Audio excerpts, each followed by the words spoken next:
ഇയാളാകെ പാനിക്കായിട്ട് ആ സ്റ്റേഷൻ്റെ പരിസരത്ത് മുഴുവൻ ഒരു എന്താ പറയുക, ഒരു മാനസിക രോഗിയെ പോലെ അലറി നടക്കുമായിരുന്നു. എൻ്റെ നേരെ അലറി വന്നു. ഞാൻ പുറയിലേക്ക് ESI എൻ്റെ നേരെ അലറി വരുന്ന ദൃശ്യങ്ങൾ നിങ്ങൾക്ക് ഡീറ്റെയിൽഡ് ആയിട്ട് ദൃശ്യങ്ങൾ പരിശോധിച്ചാൽ കാണാം. എന്നിട്ട് ഇയാൾ പറഞ്ഞത് എന്താ വെച്ചാൽ, എടാ തൊട്ടടുത്ത് ഒരു കാർ പാർക്കിംഗ് ഒരു സ്റ്റേഷൻ ഉണ്ട്, അവിടുന്ന് നിങ്ങൾ അവിടുന്ന് ഡ്രൈവർമാരെയും സ്റ്റാഫിനെയൊക്കെ വിളിക്കടാ, ഇവനെ അടിയന്തരമായിട്ട് ഇവൻ്റെ ഹോട്ടലിൽ പൂട്ടിക്കണം, നമുക്ക് എല്ലാവരും വിളിക്കും, മീഡിയേനെ വിളിക്കുക, നമുക്ക് ഇപ്പം തന്നെ ഇവരുടെ ഹോട്ടലും പൂട്ടിക്കണം, ഇവരുടെ സ്ഥാപനവും പൂട്ടിക്കണം. അതായത് നമ്മൾ ഈ പരാതിക്കാരനെ ഞാൻ മർദ്ദിച്ചു, ഞാൻ ഗുണ്ടയാണ്, ഞാൻ കേന്ദ്ര സർക്കാർ കേരള സർക്കാർ സ്ഥാപനങ്ങളിൽ ജോലി തരുന്നൊരു ജീവനക്കാരനായിരുന്നു. ഞാൻ ഡെപ്യൂട്ടി മാനേജറായിട്ട് ജോലി തരുന്ന ആളാണ്, ഇൻസ്ട്രുമെൻറ്റേഷൻ എഞ്ചിനീയറാണ്. അപ്പോൾ ഞാൻ ജോലി രാജിവെച്ച് ബിസിനസ്സിൽ വന്നാണ്. 30 വർഷത്തോളമായിട്ട് ബിസിനസ് നടന്നു, നല്ല രീതിയിൽ ബിസിനസ് നടന്നു. ഇന്നേ വരെ എനിക്കെതിരെ കമ്മീഷണറായിരുന്ന അങ്കിത് അശോകനിൽ നിന്ന് യാതൊരു നീതി അക്കാലത്ത് ഉണ്ടായില്ലെന്ന് മാത്രമല്ല, ഈ SI അയാൾ സംരക്ഷിക്കുക. അങ്കിത് അശോകൻ 19/6/2020 ഞാൻ വിവരാവകാശം വഴി താങ്കൾ ഈ എൻ്റെ ജീവനക്കാരെയും എൻ്റെ മകനെയും ലോക്കപ്പിലാക്കുകയും മർദ്ദിക്കുകയും ചെയ്ത ദൃശ്യങ്ങൾ കണ്ടിട്ടുണ്ടോ എന്ന് ചോദിച്ച് ഞാൻ കൊടുത്ത ചോദ്യത്തിൽ 19/6/2023 മുമ്പിരുന്ന കമ്മീഷണർ ഇത് ഞാൻ നേരിൽ കണ്ടിട്ടുണ്ട് എന്ന് പറഞ്ഞ് എനിക്ക് വിവരാവകാശത്തിൽ മറുപടി തന്നു. അപ്പോൾ 19/6 ഈ ഇൻസിഡൻറ്റ് ഉണ്ടായി കഷ്ടി 2 മാസത്തിനുള്ളിൽ ഈ മർദ്ദന ദൃശ്യങ്ങൾ assistant commissioner of police Ollur mister Suresh കണ്ടിട്ടുണ്ട്. ഈ 19/6/2023 നമ്മുടെ ജില്ലാ മേധാവി ഈ ദൃശ്യങ്ങൾ കണ്ടിട്ടുണ്ട്.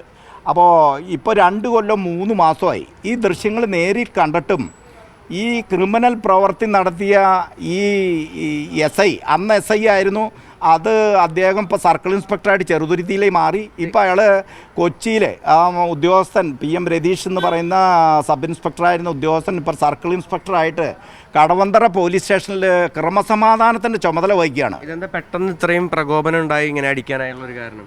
പ്രകോപനം ഉണ്ടാകുക എന്ന് പറഞ്ഞു കഴിഞ്ഞാൽ, ഒന്ന് അവിടുത്തെ കുറച്ച് പോലീസുകാർക്ക് അവിടെ ഒരു ഗ്രേഡ് SI ഉണ്ടായിരുന്നു, അദ്ദേഹത്തിൻ്റെ സിസ്റ്റർ ഞങ്ങളുടെ ഹൈപ്പർ മാർക്കറ്റിൽ നിന്ന് മോഷണം നടത്തി 9600 രൂപയുടെ സാധനം എടുത്തുകൊണ്ട് പോയത് ഞങ്ങൾ കയ്യോടെ പിടികൂടുകയും, അപ്പോൾ അത് അന്വേഷിച്ച് വന്നപ്പോഴാണ് ഞാൻ പോലീസ് സ്റ്റേഷനിൽ പരാതി കൊടുത്തു. അപ്പോൾ സർക്കിൾ ഇൻസ്പെക്ടർ ഷുക്കൂറും ഈ അവിടുത്തെ ഒരു ഗ്രേഡ് SIയും കൂടി എൻ്റെ ഹൈപ്പർ മാർക്കറ്റിൽ വന്നപ്പോൾ ഈ മോഷണം നടത്തിയ സ്ത്രീ ഈ ഗ്രേഡ് SIയുടെ പെങ്ങളുടെ മകളാണ്, ബാംഗ്ലൂരിൽ പഠിക്കുന്നൊരു കുട്ടിയായിരുന്നു.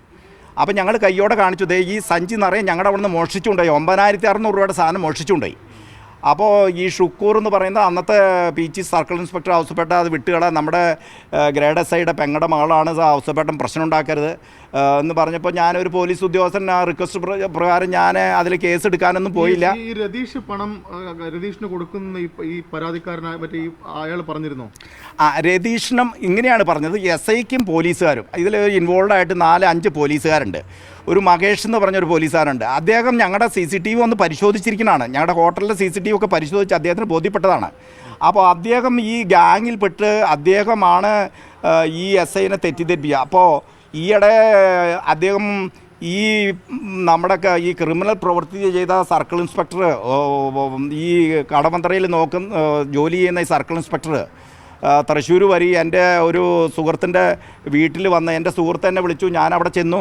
പക്ഷേ ഇദ്ദേഹമാണെന്ന് അറിഞ്ഞില്ല. അദ്ദേഹം ചെന്ന വശം തന്നെ എൻ്റെ മകൻ്റെ കാല് വീണ്, പോളെ നീ എന്നോട് ക്ഷമിക്കണം, എനിക്ക് തെറ്റിപ്പോയി, പോലീസുകാരെന്നെ തെറ്റിദ്ധരിപ്പിച്ചുകൊണ്ടാണ് നടന്നത്, നീ എന്നോട് ക്ഷമിക്കണം, അപ്പോൾ എൻ്റെ വീട് ആലപ്പുഴയിലാണ്, എൻ്റെ കുടുംബം ആത്മഹത്യ, എൻ്റെ ജോലി കളയരുത് എന്നൊക്കെ അയാൾ റിക്വസ്റ്റ് ചെയ്തു.